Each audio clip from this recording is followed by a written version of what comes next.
کے اندر نگرانوں کا، رکھوالوں کا یہ آ رہا ہے. کتنا امن تھا. سیدنا عدی بن حاتم رضی اللہ تعالیٰ عنہ، یہ حاتم تائی کا بیٹا نبی علیہ السلام کا صحابی ہے.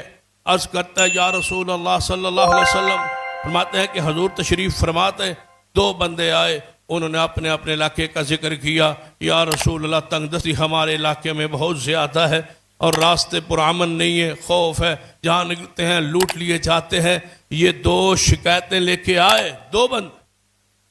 نبی علیہ السلام نے فرمایا کچھ عرصہ انتظار کرو، میرا اسلام، میرا دین، میرا عقیدہ یہ پھیلتا جا رہا ہے، ان قریب اسلامی حکومت ہوگی. میں محمد بشارت دیتا ہوں، تجھے خوشخبری دیتا ہوں، نہ تنگ دستی رہے گی نہ خوف رہے گی. پھر عدی بن حاتم ہی دوسری حدیث کے راوی ہیں، یہ بھی حدیث صحیح البخاری میں ہے. رسول اللہ نے فرمایا اے عدی، جی یا رسول اللہ صلی اللہ علیہ وسلم تمہاری عمر لمبی ہوگی. کیا فرما رہے رسول اللہ صلی اللہ علیہ وسلم عدی بن حاتم کو کہ تیری عمر لمبی ہوگی، تو زیادہ عمر پائے گا تو ایک عجیب واقعہ دیکھے گا. جی یا رسول اللہ بتائیے.